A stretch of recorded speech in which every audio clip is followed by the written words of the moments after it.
नमस्कार दोस्तों, आज की इस वीडियो में हम बात करेंगे बीए प्रोग्राम सेमेस्टर के इंडियन इकोनॉमी के यूनिट नंबर 3 के बारे में, जिसमें जनांकीय संक्रमण सिद्धांत, डेमोग्राफिक ट्रांजिशन थ्योरी और भारत की जनसंख्या की नीति कैसी रही है और शहरीकरण के बारे में जानेंगे। और जनसंख्या बढ़ने से क्या क्या समस्याओं का सामना करना पड़ता है, इसको रोकने के क्या उपाय हैं, इत्यादि बातों के बारे में हम चर्चा करेंगे। तो योजनांकीय संक्रमण सिद्धांत के बारे में बताने जा रहा हूँ। आधुनिक अर्थशास्त्री जैसे थॉमसन, नॉटेस्टिन, ब्लैकर आदि ने जनांकीय संक्रमण सिद्धांत का प्रतिपादन किया है। यह सिद्धांत आर्थिक विकास तथा जनसंख्या परिवर्तन में संबंध को दर्शाता है। मतलब कि आर्थिक विकास जिस प्रकार से हो रहा है और जनसंख्या परिवर्तन दोनों में क्या संबंध होता है। प्रथम अवस्था, ऊंची जन्म दर एवं ऊंची मृत्यु दर। इस अवस्था में जन्म दर एवं मृत्यु दर बहुत ऊंचे होते हैं। ऊंचे स्तर पर होते परिणामस्वरूप जनसंख्या जो वृद्धि होती है वह बहुत कम होती है, क्योंकि जितनी जन्म दर है उतनी मृत्यु दर है, जिस कारण से जनसंख्या की जो वृद्धि होती है वह बहुत कम होती है। सामाजिक और आर्थिक दृष्टि से यह जो विशेषता है वो पिछड़ी अर्थव्यवस्था की होती है। दूसरी अवस्था में ऊंची जन्म दर होती है और गिरती मृत्यु दर होती है। गिरती मृत्यु दर कैसे? क्योंकि स्वास्थ्य सुविधाओं इत्यादि का जो विस्तार होता है उसके कारण मृत्यु दर में कमी आने लग जाती है और जन्म दर में वृद्धि होती है, जिसके कारण जो जनसंख्या वो बढ़ने लगती है। जैसे यहाँ पे लिखा है कि मृत्यु दर में तेजी से कमी आती है, किंतु सामाजिक बाध्यता के कारण जन्म दर ऊंची वृद्धि पर लगभग स्थिर बने रहते हैं। इसके कारण जनसंख्या वृद्धि दर में वृद्धि होती है। जनसंख्या विस्फोट की अवस्था है। भारत में 1921 में जनसंख्या विस्फोट की अवस्था देखी गई थी। उसके बाद से भारत में जनसंख्या वृद्धि लगातार जनसंख्या वृद्धि होती रही है। और इस आपने अगर जनसंख्या की इस बार की रिपोर्ट देखी होगी, पॉपुलेशन, तो हमने चाइना को तो पीछे छोड़ दिया है। हमारी पॉपुलेशन जो है वर्ल्ड में नंबर 1 पर है। तीसरी अवस्था की अगर मैं बात करूँ तो इस अवस्था में जन्म दर लगभग स्थिर बनी रहती है।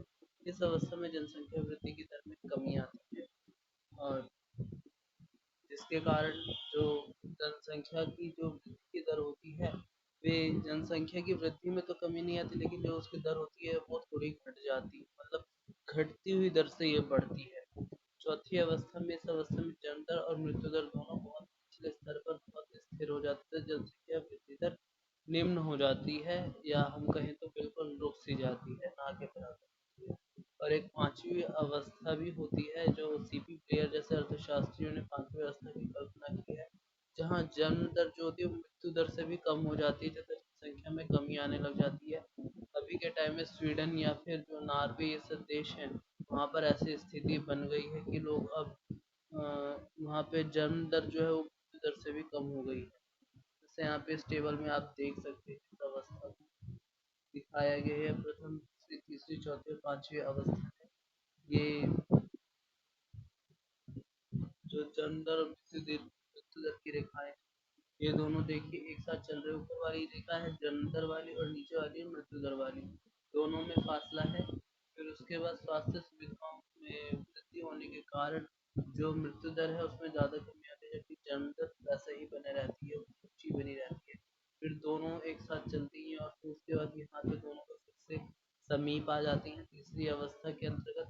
फिर ये चौथी अवस्था होती है जहाँ दोनों एक पे काट के, और पांचवी अवस्था में जो जन्म दर है वो मृत्यु दर से भी कम है। तो यही है। फिर ये यहाँ पे जनसंख्या का मॉल्स का एक सिद्धांत बता रखा है। वैसे आपके सिलेबस में है नहीं, लेकिन तब भी आप इसे थोड़ा सा जान लीजिए। मॉल्स जो थे उन्होंने जो मतलब एक प्राचीन अर्थशास्त्री हैं, इतिहास पुराने समय के, उन्होंने कहा, उन्होंने मान्यता है कि जो मनुष्य की प्रजनन शक्ति है वो स्थिर है, और जनसंख्या तथा जीवन स्तर में प्रत्यक्ष संबंध होता है। उनका कहना था कि जीवन स्तर जिस प्रकार से हमारा बढ़ेगा उस हिसाब से हमारी जनसंख्या जो है वो बढ़ेगी, लेकिन ऐसा नहीं होता है। जन मॉल्स का सिद्धांत का नियम, उत्पादन कलाओं की दी गई स्थिति में जनसंख्या जीवन निर्वाह के साथ तीव्र गति से बढ़ती है। अर्थात जब हमारी उत्पादन में वृद्धि होगी, हमारा जीवन स्तर सुधरेगा, तो इससे हमारी जनसंख्या है उसमें भी वृद्धि होने की प्रवृत्ति देखी जाएगी। कि इससे जीवन स्तर सुधरने से क्या होगा कि स्वास्थ्य सुविधाएं हैं उसमें भी बढ़ोतरी हो रही है, और लोगों के पास पैसा भी ज़्यादा आ रहा है, भुखमरी की स्थिति कम है, गरीबी की स्थिति कम है, तो लोग अब जो है वो बच्चे ज़्यादा पैदा करेंगे, ये ऐसा इनके अनुसार कहा गया है। इस नियम की यहाँ पे व्याख्या की गई है कि खाद्यान्नों की जनसंख्या वृद्धि में संबंध, खाद्यान्नों में वृद्धि अंकगणित वृद्धि के आधार पर होती है, जैसे 1 2 3 4 5, तो जनसंख्या में वृद्धि ज्यामितीय वृद्धि के आधार पर होती है, 2 4 8 16, अर्थात जनसंख्या में वृद्धि की दर खाद्यान्नों में होने वाली वृद्धि की दर से बहुत अधिक होती है। यदि जनसंख्या में वृद्धि में कोई बाधा न हो तो जनसंख्या प्रत्येक 25 वर्ष में दोगुनी हो जाएगी, जैसा कि भारत में होता है। मॉल्स के सिद्धांत प्रतिभास नियम पर आधारित है। जनसंख्या वृद्धि सदैव हानिकारक नहीं है, जनसंख्या एक खाद्यान्न असंतुलन से हो सकता है। उन्होंने ये भी बताया था कि जनसंख्या खाद्यान्न जो हमारी खाने की चीजें होती है उसके असंतुलन को कैसे दूर कर सकते हैं। नैसर्गिक प्रतिबंध तथा मॉलफ्यूशन प्रतिबंध, मतलब इसमें अगर हम चाहें तो स्वयं भी प्रतिबंध लगा सकते हैं, जैसे इसमें बता रखा है नैसर्गिक प्रतिबंध लगा सकते हैं। अति जनसंख्या की स्थिति में प्रकृति जनसंख्या पर रोक लगाती है, अकाल हो गई, भूकंप हो गया या भयंकर बीमारी हो गई आदि के कारण लाखों मृत्यु हो जाती है, जिससे नैसर्गिक प्रतिबंध कहते हैं तथा पुनः जनसंख्या और खाद्यान्न के बीच स्थापित हो जाता है। जैसे कि प्रकृति हर बार करती भी है, किसी जब प्रकृति में असंतुलन उत्पन्न हो जाता है, जब प्रकृति अपना रूप बदलती है और उस स्थान को संतुलित करने के लिए वे कड़े रुख अपनाती है, जैसे भूकंप हो गया, आपने भी कई जगहों पर देखा होगा ऐसी स्थिति उत्पन्न देखी होगी। जैसा कि अभी हो रहा है, जो प्राकृतिक आपदाएं हैं वो इसी कारण से आ रही है क्योंकि मनुष्य ने प्रकृति को असंतुलन ज़्यादा बढ़ा दिया है, असंतुलित कर दिया है मनुष्य ने पर्यावरण को, जिस कारण जो पृथ्वी है वे सब चीज़ों को संतुलित करने के लिए सब चीज़ों को संतुलित करने के प्रयास कर रही है। इसी कारण से जो भी प्राकृतिक आपदाएं आती हैं उसका मनुष्य को सामना करना पड़ता है। बाढ़ इत्यादि की जो स्थिति बन रही है, ग्लेशियर्स पिघल रहे हैं क्योंकि तापमान बढ़ रहा है, तो पृथ्वी स्वयं के जीवन चक्र को चलाने के लिए ऐसे कार्य करती है। मानव के बढ़ने के स्वभाव के कारण पुनः जनसंख्या खाद्यान्नों की पूर्ति से अधिक हो जाती है। प्रगति पुनः नैसर्गिक प्रतिबंध जनसंख्या तथा साधनों की संतुलन स्थापित करते तथा इस चक्र को मल्थूसी चक्र कहते हैं, जैसे यहाँ पे चक्र बताया जा रहा है। निवारण प्रतिबंध, देरी से विवाह, मतलब ये स्वयं भी कर सकते हैं। आत्मनियंत्रण, जैसे हम स्वयं पर आत्मनियंत्रण रख करके जीवन भर ब्रह्मचारी रह सकते हैं, अविवाहित जीवन जीना, ये सब ये इन चीजों की बातें आती हैं। जो हमने ऊपर में अवस्था इत्यादि देखी थी, अवस्था द्वितीय अवस्था में जनसंख्या का जनांकीय संक्रमण सिद्धांत की जो बात की थी, डेमोग्राफिक ट्रांजिशन थ्योरी, तो यहाँ पे उसी बातों को यहाँ पे लिखा जा रहा है कि यूरोप देशों के संदर्भ में अवस्थाएं निम्न प्रकार से थी। प्रथम अवस्था में औद्योगिक क्रांति के पूर्व की प्रथम अवस्था थी, जिसमें जन्म और मृत्यु दर दोनों बराबर थे, दोनों उच्च स्तर पर बने हुए थे। दूसरी अवस्था औद्योगिक क्रांति से प्रथम विश्व युद्ध तक चली, जिसमें जन्म दर तो बनी रही, जन्म दर अपने ऊंचे स्तर पर बनी रही, मृत्यु दर बनी रही। तीसरी अवस्था प्रथम विश्व युद्ध से 1950 ईस्वी तक रही, जिसमें जन्म दर मृत्यु दर दोनों में गिरावट आई। और चतुर्थ अवस्था 1950 ईस्वी के बाद आई, जिसमें कि जन्म दर जो थी हमारी वो मृत्यु दर दोनों एक समीप आ गए, फिर दोनों में कोई वृद्धि होने नहीं लगी, दोनों निम्न स्तर पर पहुंच गए एकदम। और पांचवी अवस्था 1970 ईस्वी के बाद आई, जब जो जन्म दर थी वो मृत्यु दर से भी कम होने लगी। विश्व के अधिकतर देशों में सिद्धांत को आधार बनाकर जनांकीय आर्थिक या सामाजिक कार्यक्रम बनाए जा सकते हैं, परंतु कई बार सामाजिक आर्थिक परिस्थिति जनसंख्या वृद्धि से सीधा संबंध नहीं रखती। उदाहरण के लिए चीन में तुलनात्मक रूप से सामाजिक आर्थिक पिछड़ेपन के बावजूद राजनीतिक और प्रशासनिक प्रयासों के जंतर और मृत्यु दर पर भारी नियंत्रण, जबकि अरब देशों या तेल निर्यातक इस्लामी देशों में अभूतपूर्व आर्थिक प्रगति के बावजूद धार्मिक कारणों से जन्म दर तीव्र बनी हुई है। तो यहाँ पे क्वेश्चन दे रखा है जो मैंने ही लिखा है, तो आप इसको इसका आंसर लिखने की कोशिश कर सकते हैं, क्योंकि ऐसे ही क्वेश्चन कभी कभार एग्जाम में पूछ लिए जाते हैं। सरकार के सतत प्रयत्न के बावजूद भारत में जनसंख्या नियंत्रित क्यों नहीं हो सकती है? या फिर वहाँ पे पूछा जा सकता है, भारत में जनसंख्या नियंत्रित ना होने के कारणों की चर्चा करें और जनसंख्या नियंत्रण के लिए अपने सुझाव बताएं, या सरकार द्वारा क्या रोकथाम के उपाय किए गए हैं वो बताएं। हालांकि हमारे जो देश है उसमें काहिरा मॉडल लागू है, जिसके अंतर्गत जनसंख्या को नियंत्रित करने के लिए जनता पे दबाव न डालकर उनको शिक्षित करके एक जागरूकता लाकर जनसंख्या को नियंत्रित करने की कोशिश की जाती है। तो ये आप उदाहरण के रूप में लिख सकते हैं। अब जनसंख्या की भूमिका क्या होती है किसी देश में? किसी देश के राष्ट्र निर्माण और आर्थिक विकास में वहाँ की जनसंख्या महत्वपूर्ण भूमिका अदा करती है। साथ ही किसी देश के आर्थिक विकास का उस देश की जनसंख्या पर भी महत्वपूर्ण प्रभाव पड़ता है। तो जैसे कि जनसंख्या व आर्थिक विकास का इसमें सीधा संबंध बताया जा रखा है, लेकिन क्योंकि अगर जनसंख्या ज़्यादा जनसंख्या होने का क्या मतलब है कि उस देश में जो ज़्यादा वर्क फोर्स है, जो कि अगर सही प्रकार से इस्तेमाल की जाए, ज़्यादा मानव संसाधन है, अगर सही प्रकार से उसका इस्तेमाल किया जाए, उसको शिक्षित किया जाए, स्वास्थ्य की सुविधाएं अच्छी की जाए, टेक्नोलॉजीज वहाँ पे बढ़िया हो, और भी कई चीज़ें आ जाती हैं। तो अगर ये सब चीज़ें वहाँ पर बढ़िया हो, तो मानव संसाधन जो है वो अपना संपूर्ण जो अप, जो भी अपना संपूर्ण प्रयास करके उसमें योगदान दे सकता है देश के आर्थिक विकास में। लेकिन जब ये जनसंख्या एक स्तर के बाद आगे बढ़ जाती है और ज़्यादा बढ़ने लगती है, तो फिर ये देश के जो आर्थिक संसाधन है उन पर दबाव डालने लगती है। तो इसी बात को यहाँ पे लिखा है, क्योंकि आर्थिक संसाधनों पर दबाव पड़ने से जो वितरण की समस्या है वो ज़्यादा आएगी, किसी को भी फिर ज़्यादा इनकम नहीं मिल पाएगी, जॉब अपॉर्चुनिटीज़ जो हैं वो कम हो जाएंगी, और फिर उसके बाद शिक्षा का स्तर गिर जाएगा, गरीबी बढ़ने लग जाएगी, खाद्यान्न संकट आने लग जाएगा, और इससे पर्यावरणीय समस्याएं भी उत्पन्न होंगी। जो शहरीकरण है उसको करने में समस्याएं आएंगी, शहरों में भीड़ बढ़ जाएगी, और लोगों का पलायन बढ़ जाएगा एक तरीके से, और इससे जीवन स्तर है उसमें भी कमी आने लग जाएगी, स्वास्थ्य सुविधाओं में कटौती होने लग जाएगी। तो यही सब कारण है यहाँ पे, इन्हीं सब के बारे में बताया जा रहा है। भारत में गरीबी के क्या क्या कारण हैं? भारत में गरीबी के विरुद्ध किए गए उपाय के अपेक्षित परिणाम क्यों प्राप्त नहीं हुए? तो इसमें ये गरीबी के पॉवर्टी के चैप्टर से संबंधित क्वेश्चन है।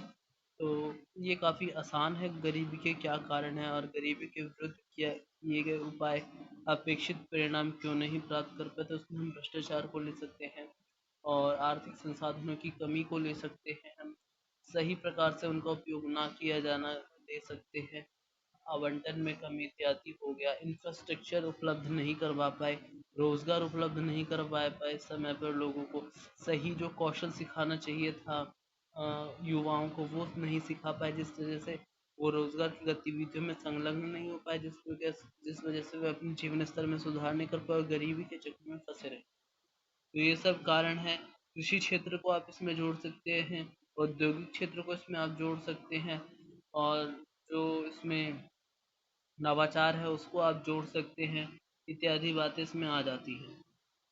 फिर यहाँ पे जैसे एक और क्वेश्चन है, भारत में जनसंख्या वृद्धि आर्थिक विकास को किस प्रकार बाधित करती है? क्योंकि भारत में जनसंख्या लिमिट में नहीं है, भारत में जनसंख्या बहुत ज़्यादा बढ़ रही है, तो ये आर्थिक विकास के लिए संकट उत्पन्न करती है या बाधा के रूप में देखी जाती है। भारत में जनसंख्या वृद्धि को नियंत्रित करने के किए गए उपायों को वर्णन कीजिए। तो इसमें जो सरकार द्वारा किए गए उपाय हैं आपको उनका वर्णन करना है। जनसंख्या वृद्धि के कारण यहाँ पे कुछ लिखे हैं, जैसे कि आज भी हमारे देश में कई पिछड़े इलाके हैं जहाँ बाल विवाह की परंपरा प्रचलित है। तो ये है पहला कारण।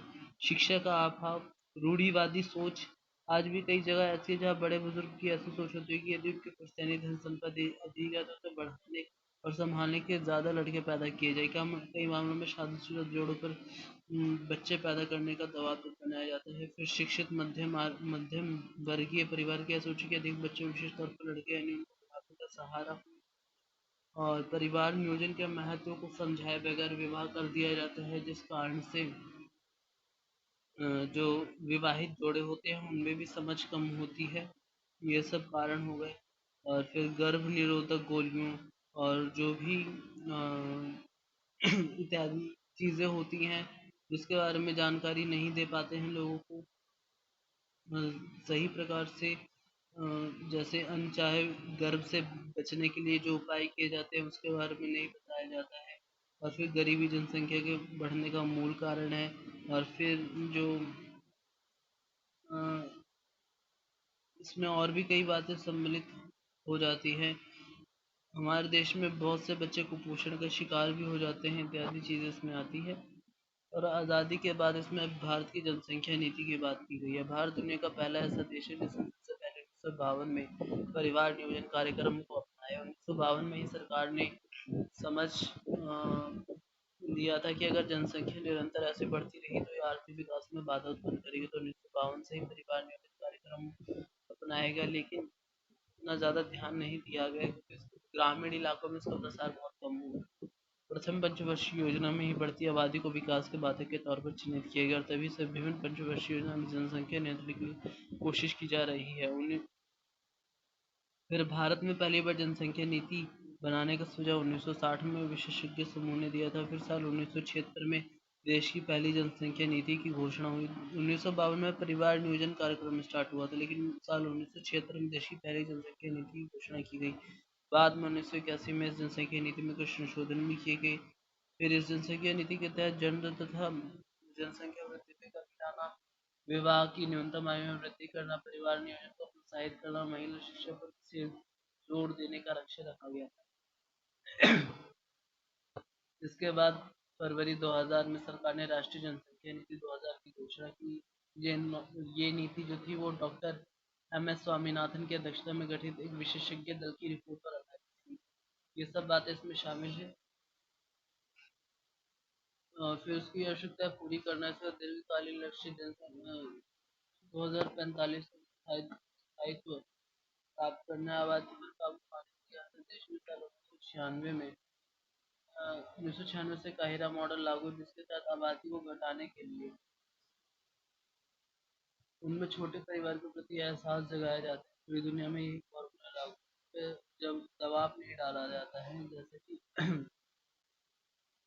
होता है कि लोगों पे कई बार दबाव भी डाला जाता है, लेकिन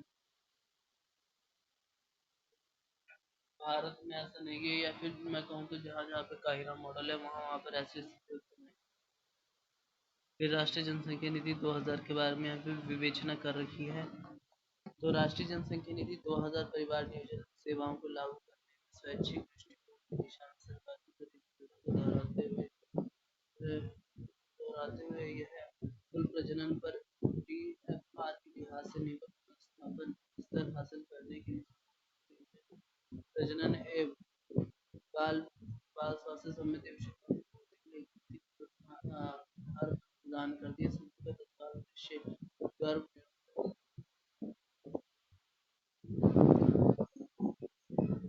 गर्भ निरोधक जो चीज़ें होती है उसको प्रदान करने से है। और फिर बाल स्वास्थ्य संबंधी विषय प्रदान करती है, जैसे स्वास्थ्य रक्षा हेतु स्वीकृत सेवाएं प्रदान करने से उद्देश्य अंतर क्षेत्रीय संक्रियात्मक की राह के माध्यम से वर्ष तक उक्त दर को पुनर्स्थापन स्तर पर लाना। और यहीं पे ये सब इस उद्देश्य बताए जा रहे हैं, तो आप इसे समझिएगा। फिर अब बात करते हैं शहरीकरण के बारे में। शहरीकरण ऐसी स्थितियों को कहा जाता है जब उस क्षेत्र जब किसी क्षेत्र में, जैसे कि यहाँ पे लिखा है कि किसी भी क्षेत्र को शहरी कब कहा जाता है, अगर किसी इंसानी बस्ती की आबादी 5000 या उससे ज्यादा हो, उसकी आबादी में 75% लोग जो है वो गैर कृषि कार्य में संलग्न हैं, तो वहाँ का जनसंख्या 400 व्यक्ति वर्ग प्रति वर्ग किलोमीटर से ज्यादा। और साथ ही कुछ विशेषताएं यहाँ पे, जैसे कि उद्योग, वहाँ पे उद्योग स्थापित हो, बड़ी आवासीय बस्तियां हो, बिजली हो, सार्वजनिक परिवहन जैसी व्यवस्था हो, तो इस बस्ती को नगर की परिभाषा के तहत माना जाता है। क्या है शहरीकरण? शहरी क्षेत्रों के भौतिक विस्तार, मसलन क्षेत्रफल, जनसंख्या जैसे कारक को विस्तार शहरीकरण कहलाता है। शहरीकरण भारत समेत पूरी दुनिया में होने वाला एक वैश्विक परिवर्तन है। संयुक्त राष्ट्र संघ के मुताबिक ग्रामीण क्षेत्रों के लोग शहरों में जाकर रहना शहरीकरण की। भारत में शहरीकरण से जुड़े आंकड़े इस प्रकार हैं। संयुक्त राष्ट्र की एक रिपोर्ट के मुताबिक मौजूदा वक्त में दुनिया की आधी आबादी शहरों में रह रही है। रिपोर्ट में कहा गया कि साल 2050 तक भारत की आबादी जो है महानगरों और शहरों में रहने लगी तथा विश्व जो आधी आबादी का 70% है वो हिस्सा शहरों में रहने लगेगा। संयुक्त राष्ट्र के एक नया साल 2018 से 2050 के बीच बढ़ने वाली आबादी में 42% हिस्सेदारी भारत, चीन, नाइजीरिया की होगी। जैसे यहाँ पे बताया गया है कि 2018 से 2050 के बीच बढ़ने वाली आबादी का 35% हिस्सा जो है वो भारत, चीन और नाइजीरिया का होगा। ऑक्सफोर्ड इकोनॉमिक्स की एक स्टडी के मुताबिक साल 2019 से 2035 में सबसे तेजी से बढ़ने वाले शीर्ष 10 शहर भारत में हैं। तो ये सब कुछ बातें हैं। यहाँ पे भारत की शहरी आबादी का लगभग 77.4% झुग्गी झोपड़ी में रहता है। शहरी ग्रीष्म द्वीप प्रभाव के कारण दिल्ली दूसरे सिटी ग्रीन शहरी ग्रीष्म द्वीप प्रभाव एक ऐसी स्थिति उत्पन्न हो जाती है जब शहरों दिल्ली जैसे यहाँ पे उदाहरण दे रखे हैं, दिल्ली 4.12 डिग्री सेल्सियस अधिक गर्म है। आपको बता दें कि अर्बन हीट आइलैंड, इसे अर्बन हीट आइलैंड कहा जाता है। एक ऐसी स्थिति होती है जब महानगरीय क्षेत्र महा मानवीय गतिविधियों की वजह से अपने आसपास के ग्रामीण क्षेत्रों के मुकाबले अत्यधिक गर्म हो जाते हैं, तब इसे अर्बन हीट आइलैंड कहा जाता है। जैसा अभी दिल्ली में हो रखा है। शहरी क्षेत्र सकल घरेलू उत्पाद यानी जीडीपी में 70% योगदान करते हैं, लेकिन भूमि आधार पर मात्र 4% तक का ही हक रखते हैं। फिर शहरीकरण के कारण क्या है? जैसे कुछ लोग शहरों की तरफ आकर्षित होकर यहाँ रहने के लिए आते हैं, कुछ लोग मजबूरी में चाहते हैं, साथ ही कुछ ऐसे लोग किसी विशेष कारण के चलते शहरों की तरफ आना पड़ता है। बहरहाल अगर कुछ कारणों पर गौर करें तो इनमें निम्न वजह शामिल होती है, जैसे भारत के दौरान पलायन हो गया, औद्योगिक क्रांति हो गई, 11वीं पंचवर्षीय योजना हो गई जिसमें भारत के आर्थिक विकास के लिए शहरीकरण को लक्ष्य बनाया था। बेहतर आर्थिक अवसरों के कारण जो रोजगार लोग शहरों की ओर पलायन कर जाते हैं। शहरी क्षेत्रों में बेहतर बुनियादी सुविधाएं जिसमें शिक्षा, स्वास्थ्य और ट्रांसपोर्टेशन आदि। साल 1990 का प्राइवेट सेक्टर से ग्रामीण क्षेत्र में जो की जमीन का कम परिवार को बड़ा कर जाती पर समस्या से सुधारने के जिसके चलते शहरों को पलायन भारत में शहरीकरण की प्रकृति क्या है? विश्व बैंक की 2000 की रिपोर्ट के मुताबिक भारत का शहरीकरण जो है वो हिडन एंड मैसी है, यानी अघोषित और अस्त व्यस्त। भारत में शहरी फैलाव देश की आबादी का 55% और अधिकारिक जनगणना के आंकड़े से केवल 21% बताते हैं। रिपोर्ट बताएगी कि दक्षिण एशिया में करीब 37 अस्थायी बस्तियां जैसे कि मरीन बस्तर अव्यवस्थित विकास करते हैं। घोषित यानी छिपा हुआ शहरीकरण भारत की आबादी के बड़े हिस्से में देखा जाता है, जो आधिकारिक शहरी क्षेत्र में किए जाने के मामले में पूरा नहीं करते। शहरीकरण का महत्व क्या है? यह आबादी वैश्विक सकल घरेलू उत्पाद में 80% योगदान करती है और ग्रीन हाउस गैस के उत्सर्जन 70% तक हिस्सेदारी रखती है। ये सब विशेषताएं शहरीकरण के कारण आर्थिक गतिविधियों को बढ़ावा मिलता है, मैन्युफैक्चरिंग और सेवाओं के कारण रोजगार को प्रोत्साहन मिलता है। शहरीकरण के चलते तमाम अलग अलग संस्कृति और परंपराओं को एक दूसरे को जानने और समझने का अवसर मिलता है।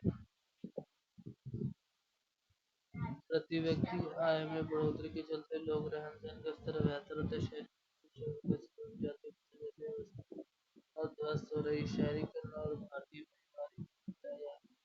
पारिवारिक समस्या और व्यवस्था पर शहरीकरण का असर देखने को मिलता है। परिवार के सदस्यों के आपसी रिश्ते दो परिवार के बीच का रिश्ता तो ये जानने की बात है। शहरीकरण के कारण कौन सी दिक्कतें होती हैं? शहरी फैलाव, आवास और मलिन वस्तुओं का विस्तार, भीड़, व्यक्तिवाद की भावना, शहरी बाढ़, पानी के जल निकासी का बेहतर न होना, बिजली की कमी, प्रदूषण, शहरी अर्बन टैलेंट, अपराध और बाल अपराध भी, शराब और भ्रष्टाचार। शहरीकरण की समस्या निपटने के क्या क्या उपाय किए गए हैं? स्मार्ट सिटी मिशन, कायाकल्प और शहरी रूपांतरण के लिए अटल मिशन यानी अमृत योजना, ये सब उदाहरण के रूप में आप दे सकते हैं। ऐसे क्वेश्चन पूछे जाते हैं कि शहरीकरण की समस्या से निपटने के लिए सरकार द्वारा क्या-क्या उपाय किए गए हैं? तो सिक्किम सहित पूर्वोत्तर क्षेत्र के लाभार्थ एकमुश्त प्रावधान स्कीम, स्वच्छ भारत अभियान, हेरिटेज डेवलपमेंट ऑगमेंटेशन यानी हृदय, प्रधानमंत्री आवास योजना, दीनदयाल अंत्योदय योजना और राजीव आवास योजना, जवाहरलाल नेहरू शहरी राष्ट्रीय शहरी नवीकरण मिशन, फिर क्रेडिट रिस्क गारंटी फंड। बाद में शहरी गवर्नेंस खराब होने के कारण से पैसों की कमी, जवाब पे और पारदर्शिता का अभाव, राष्ट्रीय शहरी नीति, समुचित शहरी विकास नीति का अभाव, परियोजना की खराब के लिए।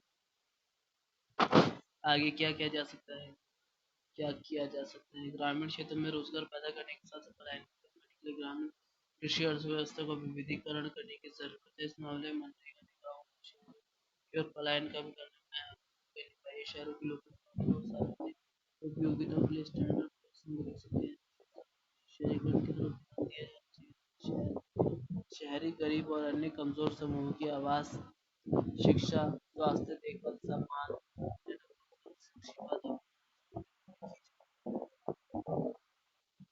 तो ये कुछ चीजें हैं। फिर पर्यावरणीय रूप से धारणीय शहरीकरण का बेहतर प्रबंधन, ग्रीन पैकेज का विकास, आर्द्र उचित प्रबंधन, सार्वजनिक निवेश, बेहतर ढांचागत सुविधाएं, पानी और कुछ स्किल्स के तहत नियमित कदम उठाया जा सकता है। राजकोषीय विकल्प की पर्याप्त धन की उपलब्धता इत्यादि चीजें हैं यहाँ। और पॉपुलेशन पिरामिड, जनसंख्या पिरामिड एक प्रकार का देखा जाए इसका प्रतिपादन डब्ल्यू एम थॉमसन तथा आर्थर लेविस ने किया था। धरती तथा प्राय पिरामिड के माध्यम से पिछला शीर्ष संकीर्ण होता है। इसके अक्ष दाईं ओर स्त्री तथा बाईं ओर पुरुषों की संख्या बाएं अक्ष पर आयु वर्ग, जैसे ये आयु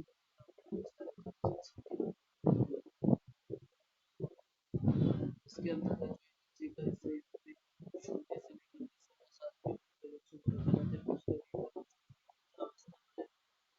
उसको जो जैसे कि हमें बताया जा चुका है।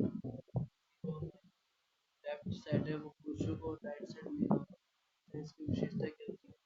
इसका आकृति त्रिभुजाकार होती है जो लगभग पिरामिड के आकृति से मिलती जुलती है। इसका आधार अधिक चौड़ा तथा इसका चौड़ा आधार 50 होते हैं। कम आयु वर्ग वाले की संख्या वो अधिक है, इसमें जन होती है। इसका संग्रह शीर्ष भाग यह दर्शाता है कि अधिक आयु वाले लोग जो 60 आयु जो वृद्ध अवस्था वाले लोग हैं वो उनकी संख्या कम है।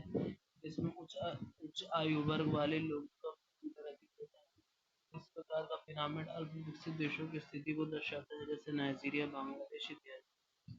फिर स्थिर जनसंख्या के बारे में आपको बताया जा रहा है कि इसकी आकृति जो होती है वो घंटे की आकार की आकृति जैसी होती है, जो शीर्ष की ओर शुंडाकार होती है। मतलब जिस प्रकार से एक घंटी आपको दिखाई दी होगी जो मतलब नीचे जिसके नीचे विस्तार सा ऊपर में जाकर थोड़ी सी पतली हो जाती है। इस प्रकार के आयुलिंग पिरामिड स्थिर होती है, जड़ समान होती है। इसमें पुरुषों और स्त्रियों की जनसंख्या भी लगभग बराबर ही होती है। इसमें गाँव की जो जनसंख्या है वो स्थिर होती है। ऑस्ट्रेलिया की जनसंख्या पिरामिड जो होते हैं स्थिर होती है और ऑस्ट्रेलिया पिरामिड से फिर औसत जनसंख्या क्या होती है? औसत जनसंख्या का मतलब होता है कि नीचे से संकीर्ण लेकिन ऊपर से चौड़ी। इस प्रकार के पिरामिड का आधार संकीर्ण तथा शून्याकार शेष होती है। इस प्रकार की जनसंख्या पिरामिड की दशा होती शून्य और इस प्रकार का पिरामिड जापान में दिखाई देता है। फिर यहाँ पे एज स्ट्रक्चर के बारे में बताया जाता है। आयु संरचना जो 0 से लेकर के 14 वर्ष तक होती है, जो 15 से लेकर 65 वर्ष तक कार्यशील जनसंख्या और 60 से अधिक होती है वो निर्भर होती है। मतलब 0 से लेकर 14 और 60 से लेकर अधिक दोनों निर्भर जनसंख्या श्रेणी आते हैं। आयु संरचना में आयु वर्गों के अनुसार जनसंख्या के वेतन को प्रदर्शित करती है।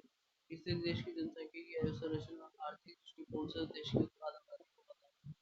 मतलब वो आबादी का प्रगति पर उत्पादन को बढ़ावा देता है, देश की आर्थिक विकास में योगदान देता है।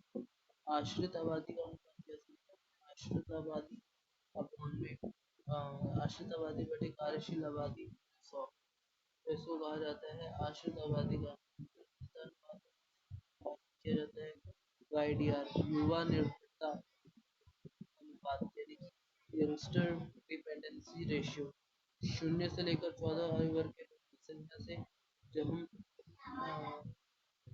को जो 0 से लेकर 14 वर्ष आयु के लोग, उनकी संख्या को जो हम 15 से लेकर 64 आयु समूह के लोगों के साथ डिवाइड करके 100 से गुणा कर देते हैं। निर्भरता अनुपात ज्ञात करते हैं। औसत आयु वह आयु होती है जो जनसंख्या को दो समान भागों में बांटती है। इस आयु वर्ग से अधिक आयु के तथा आधे लोग इस आयु वर्ग से कम होते हैं। औसत आयु यदि कम है तो यह दर्शाता है कि भावी जनसंख्या बढ़ने वाली है। वर्तमान मानव की सर्वाधिक औसत आयु 55.4% है, यानी कि जीवन जीने की आयु इतनी है। जापान दूसरे स्थान पर 48.6 पर है। सबसे कम औसत आयु निर्भर, तो ये इस प्रकार से है कि जनांकी लाभांश क्या होता है। जो जनांकी लाभांश आयु संरचना की उस स्थिति का संकेत करता है जहाँ जनसंख्या में कार्यशील जनसंख्या जो होती है तो अनुपात निर्भर जनसंख्या के अनुपात से अधिक होता है। जनसांख्यिकी लाभांश का मतलब होता है कि हमारे देश में निर्भर जनसंख्या है उससे ज़्यादा कहीं अधिक कार्यशील जनसंख्या उपलब्ध है। जैसे कि भारत में कार्यशील जनसंख्या बहुत ज़्यादा। तो जैसे कि यहाँ पे लिखा है कि आश्रित जनसंख्या बराबर होती है 0 से 14 वर्ष प्लस 60 वर्ष से अधिक। तो ये हमारी आश्रित जनसंख्या होती है। जैसे जैसे निर्भरता अनुपात में गिरावट आई जन लाभांश होते हैं। अधिक कार्यशील जनसंख्या अनुपात के बढ़ने से देश की आर्थिक विकास में भारत में जनसंख्या के लाभांश की बातें जनसंख्या विभिन्न प्रमाणों के आधार पर यह कहा जा सकता है कि भारत में लाभांश 2009 से प्रारंभ आर्थिक सर्वेक्षण 2018-19 के अनुसार जनांक लाभांश की पीक भारत में 2041 में आएगी। भारत एक युवा देश है जहाँ औसत आयु वर्ष 2020 में 48.7 है। भारत के अलग अलग राज्यों में जनांक लाभांश समय पर आएगा।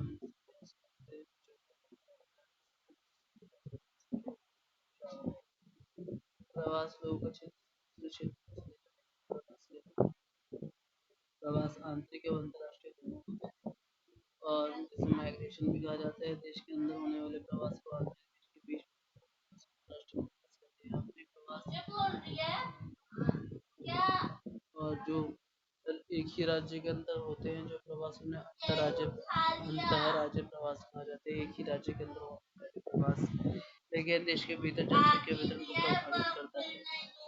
जनसंख्या वितरण से घटकों को परिवर्तित करने में प्रवास की अहम भूमिका होती है। भारत में अधिकतर प्रवास गांवों से शहरों की तरफ होते हैं। इसका कारण यह है कि ग्रामीण क्षेत्रों में बेरोजगारी और गरीबी जैसे प्रतिकूल स्थितियां होती है। शहरों में रोजगार और बेहतर जीवन स्तर लोगों को ग्रामीण और शहरों की ओर पलायन करने को आकर्षित करता है।